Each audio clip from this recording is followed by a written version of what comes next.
यस्या प्रभावमतुलं भगवानन्तो ब्रह्माहरश्च न हि वक्तुमलं बलं च सा चण्डिकाखिलजगत्परिपालनाय नाशाय चाशुभभयस्य मतिं करोतु नाशाय चाशुभभयस्य मतिं करोतु।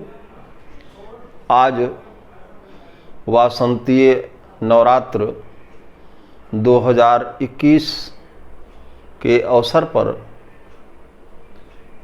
आप सबका स्वागत है। मैं डॉक्टर अक्षयवरनाथ तिवारी, प्राचार्य एवं अध्यक्ष रणवीर रणंजय स्नातकोत्तर महाविद्यालय बोल रहा हूँ और निज चैनल संस्कृत साधना के माध्यम से आपके समक्ष महाकवि माघ के संदर्भ में कुछ तथ्य प्रस्तुत करना आवश्यक समझ रहा हूँ। वर्तमान समय ऐसा है कि समग्र विश्व संकटापन्न है। इस समय कोरोना महामारी व्यापक है और भारतवर्ष में 24 घंटे के भीतर आज भी 1,65,000 केसेस सामने आए हैं। इसलिए आज नवरात्र के दूसरे दिन द्वितीय देवी माता ब्रह्मचारिणी को मैं मंगलवार के दिन स्मरण करता हुआ और इस महामारी के निवारण के लिए दुर्गा सप्तशती के एक मंत्र का पाठ अवश्य करूँगा। ओम जयंती मंगला काली भद्रकाली कपालिनी दुर्गा क्षमा शिवा धात्री स्वाहा स्वधा नमोस्तुते। दुर्गा क्षमा शिवा धात्री स्वाहा स्वधा नमोस्तुते।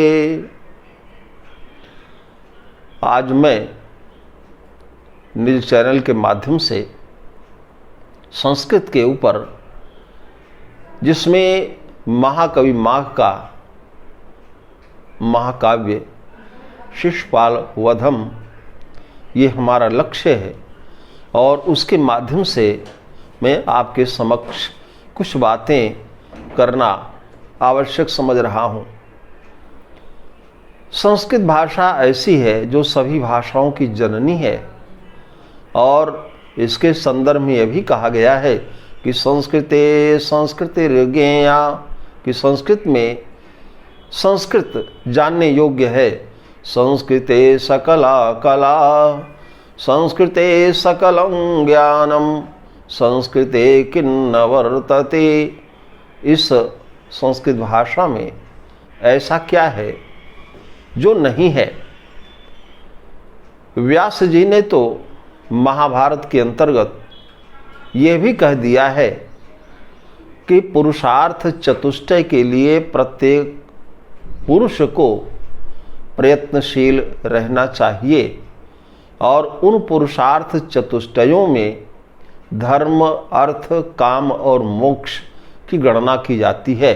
त्रिवर्गः धर्म कामार्थई चतुर्वर्गः समोक्षकई। तो ऐसे पुरुषार्थ चतुष्टय के संदर्भ में व्यास जी ने कहा है और ये भी बताया है कि यदि हास्ति तदन्यत्र यन्ने हास्ति न तत्क्वचित्।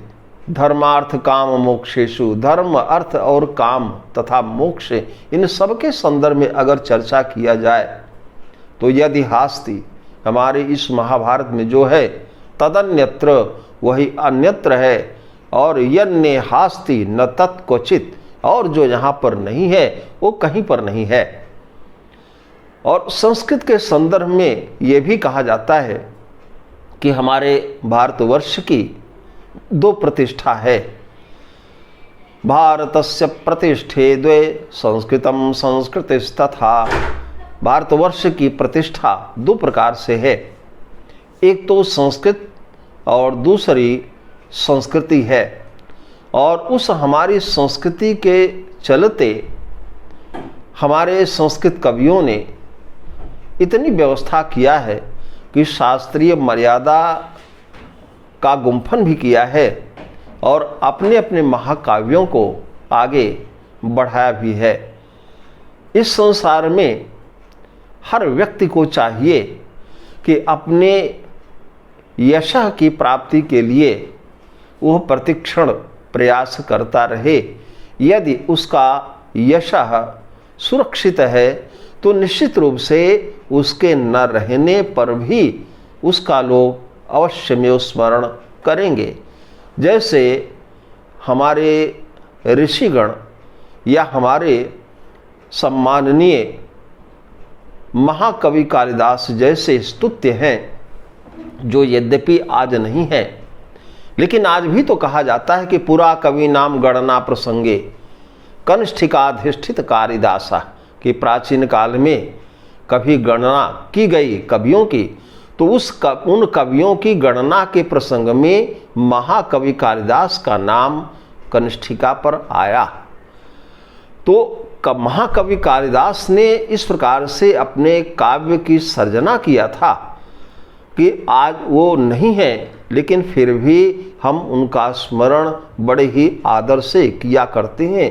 इसीलिए संस्कृत में यह भी कहा गया है कि नरः पतित कायोपि यशः कायेन जीवति, कि मनुष्य अगर अपने शरीर से च्युत हो गया, उसका शरीर पूर्ण हो गया या उसकी मृत्यु हो गई, तो निश्चित रूप से वो अपने यशः शरीर के द्वारा हमेशा विराजमान रहता है। कवियों की अलग अलग मान्यताएं हैं और उनके आधार पर अनेक कवियों की अनेक प्रतिष्ठाएं विराजमान हैं। जहाँ पर महाकवि कालिदास को कहा गया कि वैदर्भी रीति संदर्भे कालिदासो विशिष्यते, अथवा मेघदूते काव्यरत्ने कालिदासो विशिष्यते, या कह इह रघुकारे नरमते कालिदास से सर्वस्वम अभिज्ञान शाकुंतलम। ये सब जितना भी कहा गया अनेक महाकवियों के बारे में कहा गया। और भारवी का अर्थ गौरव है। और महाकवि माघ के काव्य में तो तीनों विशेषताएं प्राप्त हो जाती हैं, जिनके संदर्भ में ये कहा जाता है कि उपमा कालिदासस्य भारवेरर्थ गौरवम दंडिनः पदलालित्यम माघे सन्ति त्रयो गुणाः, माघे सन्ति त्रयो गुणाः। श्री माघ के काव्य में ये तीनों गुण सहज रूप में प्राप्त हो जाते हैं। महाकवि माघ का काव्य यद्यपि एक ही है, महाकाव्य एकमात्र है, किंतु एक महाकाव्य के होने पर माघ अमर हो गए। जैसे एक ही पुत्र किसी के हो और उसके रहने से संपूर्ण वंश उन्नति को प्राप्त हो जाता है,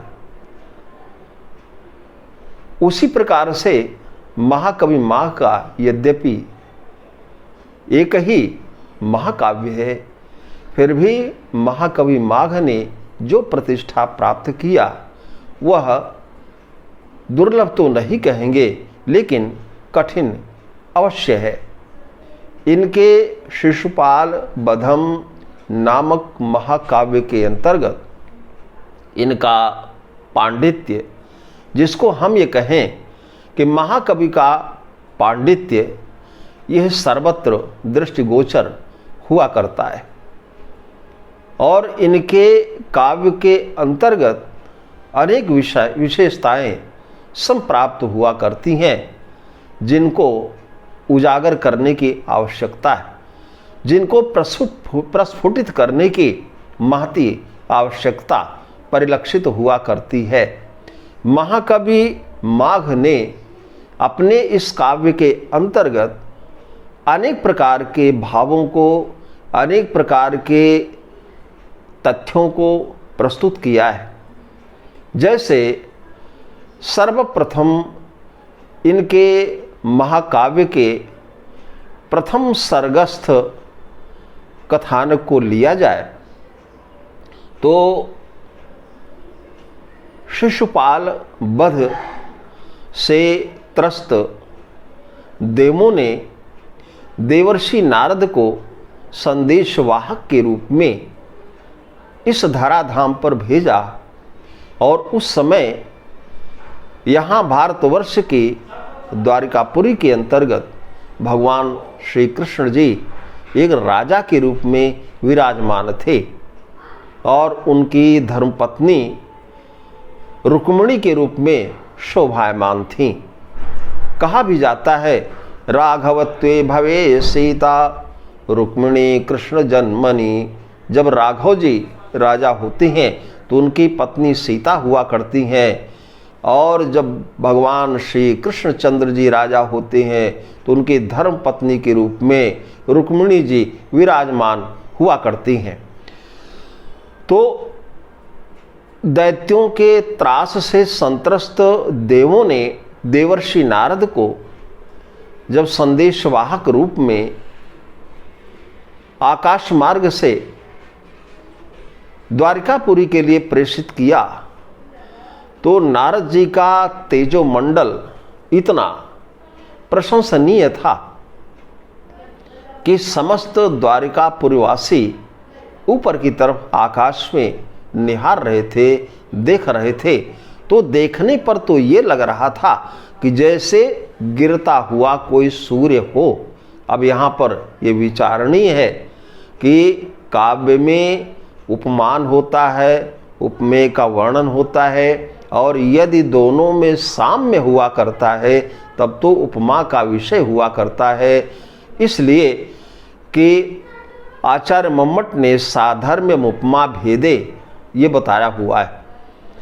तो एक श्लोक का मैं वाचन कर रहा हूँ कि देवर्षि नारद जी आकाश से और नीचे की तरफ उतर रहे हैं और उनका आभा मंडल इस प्रकार से विशाल है कि देखने पर लगता है कि यह गिरता हुआ कोई सूर्य है। महाकवि माघ ने लिखा है पतंग प्रतिमस्तपो निधि पुरुष्य यावन्न भुवि व्यलीयत गिरेस्तडित्वा निवतावदुच्चकैर् जवेन पीठादुदतिष्ठदच्युतः जवेन पीठादुदतिष्ठदच्युतः। गिरते हुए सूर्य के समान अभी देवर्षि नारद जी द्वारिकाधीश श्री कृष्णचंद्र के सामने आ भी नहीं पाए थे कि श्री कृष्ण जी देवर्षि नारद के सम्मान में उठ करके खड़े हो गए। यहाँ विचारणीय है, कई बिंदु इसमें हैं जिन पर हम चर्चा करते हैं कि यहाँ पर यद्यपि पतत पतंग प्रतिमस तपोनिधि ही, गिरते हुए सूर्य के समान तपोनिधि तपस्या के भंडार देवर्षि नारद जी आज लक्षित होते हैं, किंतु ये विचारणीय है कि जब से सृष्टि चली है तब से सूर्य का पतन कभी नहीं हुआ है। सूर्य देव कभी भी ये गिरते हुए देखे नहीं गए हैं, इसलिए यहाँ पर उपमा का तो विषय ही नहीं है। हाँ, एक अंग इसका अवश्य है या एक भाग इसका प्रशंसनीय है, जिसे अभूत उपमा के रूप में हम कह सकते हैं। अन्य तथ्य इसमें और भी है कि जैसे पतत पतंग प्रतिमस्तपो निधि। अब इसमें देखा जाए तो आचार्य मम्मट के अनुसार यहाँ पर वृत्त्यनुप्रास का बहुशः प्रयोग किया है। दूसरी बात यह है कि हमसे आदरणीय कोई व्यक्ति जब हमारे समक्ष उपस्थित होता है तो हम उठकर खड़े हो जाते हैं, उसके सम्मान में हम उठकर खड़े हो जाते हैं। उसके पीछे कारण क्या है? तो मनु ने मनुस्मृति जैसे धर्मशास्त्र के अंतर्गत ये बताया है कि ऊर्ध्वं प्राणाह्युत क्रामंती यूना स्थविर आयति प्रत्युत्थानाभिवादाभ्याम पुनस्तान प्रतिपद्यते कि कोई स्थविर, कोई अनुचान या कोई महान व्यक्ति जब हमारे समक्ष आता है तो युवकों के प्राण ये ऊपर की तरफ बढ़ने लगते हैं, घबराहट होने लगती है। तो उस प्राण वायु को पुनर्व्यवस्थित करने के लिए दो ही माध्यम हुआ करता है। एक तो होता है अभिवादन और दूसरा होता है प्रत्युत्थान, उठ करके खड़े होना। यहाँ पर बड़े अच्छे ढंग से इस तथ्य को प्रस्तुत किया गया है। जबेन पीठा दुदतिष्ठदच्युतः, श्री कृष्ण जी बड़े वेग से उठ करके देवर्षि नारद के सम्मान में उठ करके खड़े हो गए। इसी प्रकार से जब देवर्षि नारद जी आकाश से नीचे की तरफ उतर रहे हैं तो कोई भी वस्तु जब दूर रहती है, दूर होती है, तब दूसरे रूप में दिखाई पड़ती है, और जैसे जैसे वह निकट आने लगती है उसका स्वरूप सुस्पष्ट होने लगता है। देवर्षि नारद जी आकाश से नीचे की तरफ जब द्वारिकापुरी में उतर रहे हैं तो वहाँ पर आरंभ में कैसे देखे गए, उसके बाद कैसे देखे गए और उसके बाद कैसे देखे गए, श्री माघ ने अपने पांडित्य के आधार पर उस तथ्य का वर्णन बड़े ही मनोहर रूप में किया है, जिसका मैं श्लोक आप सभी के सामने पढ़ रहा हूँ। चयस्त्विषामित्यवधारितं पुरः, कि सबसे पहले पूरा, कि सबसे पहले लगता है कि ये तेजों का समूह है और नीचे की तरफ उतर रहा है। चयस्त्विषामित्यवधारितं पुरा ततः शरीरीति विभाविताकृतिम, इसके बाद हस्त, पाद, उदर आदि जब स्पष्ट होने लगे तो कोई शरीरी है ऐसा दिखाई पड़ा। विभुर्विभक्ता वयवम पुमानितिक्रमादमुम नारद इत्यबोधिसः, और जब बिल्कुल निकट आ गए तो नारद जी के शरीर के अवयव जब सुस्पष्ट हो गए तो देवर्षि नारद जी आ रहे हैं ऐसा लोगों ने उनको जाना। ऐसे महाकवि माघ, उनका पांडित्य, ये दोनों समान रूप से अभिनंदनीय हुआ करता है। इसी प्रकार से बहुत सारे तथ्य दिखाए गए हैं महाकवि माघ के शिशुपाल वध के अंतर्गत, कि जब देवों ने संदेश देवर्षि नारद को दिया तो देवर्षि नारद ने उन देवों को वापस कर दिया, आप लोग जाइए, और हम आप लोगों का संदेशा लेकर के भगवान श्री कृष्णचंद्र के पास द्वारिकापुरी में जा रहे हैं। वहाँ का वर्णन महाकवि माघ ने गजब का किया हुआ है और लिखा है, निवर्त्य सोनुव्रजता कृता नतीन्द्रिय ज्ञान निधिर्नभ सदा, अतीन्द्रिय ज्ञानों के जो निधि भंडार हैं ऐसे देवर्षि नारद जी ने प्रणाम करने वाले उन देवों को वापस कर दिया।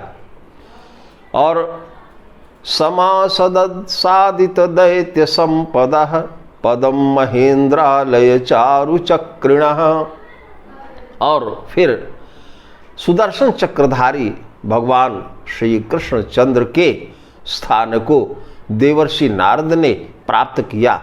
क्या मनोहर चित्रण यहाँ पर किया हुआ है।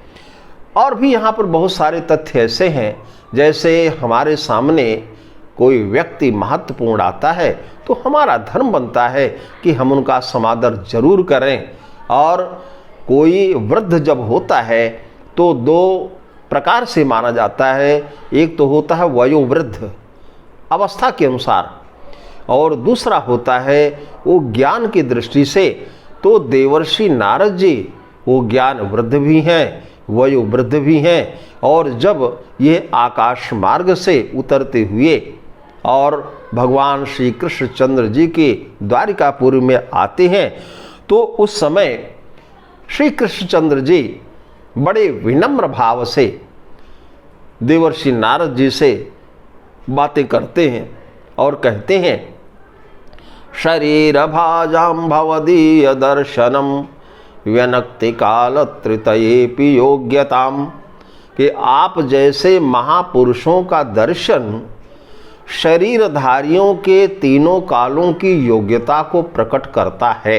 यहाँ पर ध्यान देने योग्य तथ्य यह है कि काल, जिसको समय कहते हैं, ये त्रिविध रूप में वर्णित है। जो बीत गया वो भूतकाल है, जो वर्तमान में चल रहा है उसे हम वर्तमान काल कहते हैं, और जो भविष्य में आएगा, जो आगे आएगा, उसको हम भविष्यत काल के रूप में प्रतिष्ठा प्रदान करते हैं। यहाँ पर श्री कृष्णचंद्र जी ने देवर्षि नारद जी के समक्ष ये कहा, हरत्यघम संप्रति, संप्रति इस समय, कि इस समय पाप का हरण करता है, कि आप जैसे महापुरुषों का आगमन इस समय अर्थात वर्तमान समय में तो पाप का हरण करता है। हरत्यघम संप्रति हेतुरेष्यतः, अब यहाँ पर संकेत कर रहे हैं कि भविष्य में आने वाले सत्कर्मों का ये हेतु है। हरत्यघम संप्रति हेतुरेष्यतः, आने वाले, भविष्य में आने वाले अच्छे समय का हेतु है।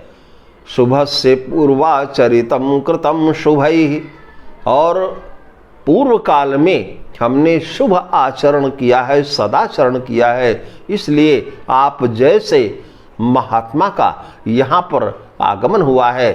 तो शरीर भाजाम भवदीय दर्शनम व्यनक्ति काल तृतयेपि योग्यताम, इसलिए शरीरधारियों के समक्ष जब आप जैसे संत, आप जैसे ऋषि, आप जैसे महापुरुष पहुंच जाते हैं तो उस शरीरधारी के तीनों कालों की योग्यता को प्रकट मान लेना चाहिए या प्रकट किया करते हैं। इसी प्रकार से महाकवि माघ ने दर्शन शास्त्र, संगीत शास्त्र, ज्योतिष शास्त्र का भी गुम्फन अपने महाकाव्य के अंतर्गत किया है। देवर्षि नारद जी आकाश मार्ग से भगवान श्री कृष्णचंद्र जी की द्वारिकापुरी में चले आ रहे हैं, और इसको सभी जानते हैं कि देवर्षि नारद जी वीणा रखे रहते हैं, और उनकी वीणा का नाम महती है। ना जानते हो तो आप जान लें, विश्वावसोस्तु बृहति तुम्बुरोस्तु कलावती, महती नारदस्य वीणा सरस्वत्यास्तु कच्छपि। ये चार आदरणीय लोगों की वीणाएं हैं जिनका नामकरण किया गया है। उन नामकरण के आधार पर देवर्षि नारद जी की वीणा का नाम महती है। तो महती नाम की वीणा को देवर्षि नारद जी सामने रखे हैं और आकाश मार्ग से नीचे उतरते हुए चले आ रहे हैं। उन्होंने वीणा को बजाया भी नहीं, लेकिन फिर भी रणद्भिरा घट्टनया नभस्वतः पृथक विभिन्न श्रुति मंडलैश्वरै स्फुटी भवद्ग्राम विशेष मूर्छनाम अवेक्षमाणम महतीम मुहुर्मुहु। देवर्षि नारद जी वीणा को नहीं बजा रहे, किंतु बिना बजाए ही वीणा से ग्राम और मूर्छनाएं ये सुस्पष्ट वहाँ पर मालूम पड़ रही हैं। यहाँ पर ये जान लेना आवश्यक है कि संगीत शास्त्र के लिए ये श्लोक जो है यह असीमित ज्ञान को प्रदान करता है। संगीत शास्त्र में सप्त स्वराह, 7 प्रकार के स्वर हुआ करते हैं। घट्टनया नभस्वतः पृथक विभिन्न श्रुति मंडलैश्वरै स्फुटी भवद्ग्राम विशेष मूर्छनाम अमेक्षमाणम महतीम मुहुर्मुहु। 4 ऐसे हैं हमारे आदरणीय हैं जिनकी वीणाओं का नामकरण किया गया है। विश्वावसोस्तु बृहति, विश्वावसु की वीणा का नाम बृहति है। तुम्बुरोस्तु कलावती, और तुम्बुरु की वीणा का नाम कलावती है। महती नारदस्य स्यात्, और देवर्षि नारद की वीणा का नाम महती है। और सरस्वत्यास्तु कच्छपि, और माँ भगवती सरस्वती की वीणा का नाम कच्छपि है।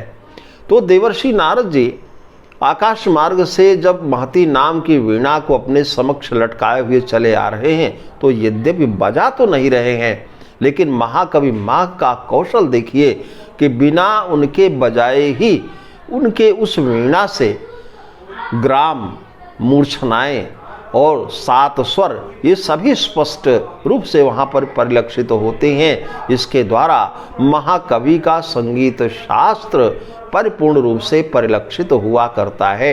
यहाँ पर ग्राम और विशेष रूप से मूर्छनाओं का प्रयोग भी किया है। लिखा है स्फुटी भवत ग्राम विशेष मूर्छनाम अवेक्षमाण महतिम मुहुर्मुहु।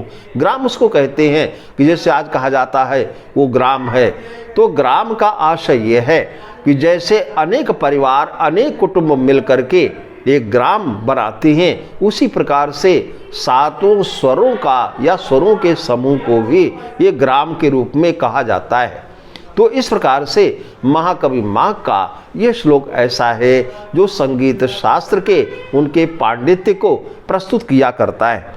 इसी प्रकार से एक तथ्य और भी यहाँ हम कहना चाहेंगे कि हर व्यक्ति को अपने नाम वाले से ही ये देखा गया कि खतरा हुआ करता है, या अगर कोई इस प्रकार का है, दुराचार कर रहा है, दुराचरण में लिप्त है, तो उसको अपने नाम वाले से ही खतरा हुआ करता है। ये ध्यान देने योग्य बात है कि पूर्व काल में हिरण्यकशिपु थे और हरि ने अवतार लेकर के उनका समापन किया। तो हिरण्यकशिपु और हरि, इसके बाद फिर देखेंगे तो रावण अनेक प्रकार से स्वच्छंदाचरण किया करता था। असुर नाग नर किन्नर नागा हठ सबही के पंथ ने लागा, सबसे लड़ जाता था। तो ऐसे रावण का समापन राम ने किया। तो यहाँ भी राम और रावण शब्द आया। इसके बाद और भी तथ्य आपको बता दें कि शिशुपाल भी, या शिशुपाल वध, जो यहाँ शिशुपाल वधम नामक महाकाव्य की हम जो चर्चा कर रहे हैं, तो उसमें भी भगवान श्री कृष्ण ने कंस का समापन किया। तो कृष्ण और कंस ये भी यहाँ पर है। तो इस प्रकार से महाकवि माघ ने बहुत सारे तथ्यों को प्रस्तुत किया है कि व्यक्ति की जो प्रकृति है वो उसका अनुसरण उसी प्रकार से करती है जिस प्रकार से सती नारी कोई अपने पति को अगले जन्म में भी प्राप्त कर लिया करती है। तो शिशुपाल के अत्याचार का वर्णन इस प्रकार से किया गया जो कि देवर्षि नारद ने किया है। बलावले पादधुनापि पूर्ववत प्रबाध्यते तेन जगज्जिगीषुणा। बलावले पादधुनापि पूर्ववत प्रबाध्यते तेन जगज्जिगीषुणा। सती वयोषित प्रकृति सुनिश्चला पुमांसमभ्येति भवांतरेष्वपि। कि जन्मांतर में भी सती नारी अपने उसी पति को प्राप्त कर लिया करती है। इस श्लोक के माध्यम से महाकवि माघ ने पुनर्जन्म जैसे पांडित्य का भी प्रकटीकरण यहाँ पर कर दिया है। शिशुपाल वधम के द्वितीय सर्ग में जब सभा बैठती है और वहाँ बलराम, उद्धव, श्री कृष्ण इत्यादि बैठते हैं, तो वहाँ पर एक पद्य मैं आपको सुना रहा हूँ कि जैसे कि विनम्र होना अच्छी बात है और विनम्र वही हो सकता है जिसमें वजनदारी होती है। तो जैसे कि जो धूल है वो मार्ग में पड़ी रहती है, लेकिन वह धूल इस प्रकार से हुआ करती है जब कोई उसका अपमान करने लगता है, उसके ऊपर पैर को रखता है, तो वही विनम्र धूल उस पैर रखने वाले व्यक्ति के सिर पर चढ़ जाया करती है। महाकवि माघ ने समाज को संकेत दिया है कि व्यक्ति को इतना सीधा भी नहीं होना चाहिए कि वो बार बार अपमानित हो जाए। तो लिखा है पादाहतम यदुत्थाये मूर्धान मधिरोहति स्वस्था देवापमानेपि देहिनस्तद्वरम रजः। कि पादाहत होने पर भी, पैर से मारे जाने पर भी जो व्यक्ति स्वस्थ रहता है, किसी प्रकार के अपमान का अनुभव नहीं करता, उसकी अपेक्षा मार्ग में पड़ी हुई धूल श्रेष्ठ है जो पैर रखने वाले के सिर पर तुरंत चढ़ जाया करती है। तो महाकवि माघ ने पदे पदे इस प्रकार से अनेक विध अपने संदेश को प्रस्तुत किया है। इस संदर्भ में हमने आपके समय अनेक प्रकार से तथ्यों को दे करके और ये सिद्ध कर दिया है कि महाकवि माह के पांडित्य को जितना भी कहा जाए उतना ही कम है। हम आज अपनी वाणी को यहीं पर विराम देते हैं और फिर आगे चलकर आपके सामने फिर अपने इस चैनल संस्कृत साधना में हम उपस्थित होंगे। धन्यवाद।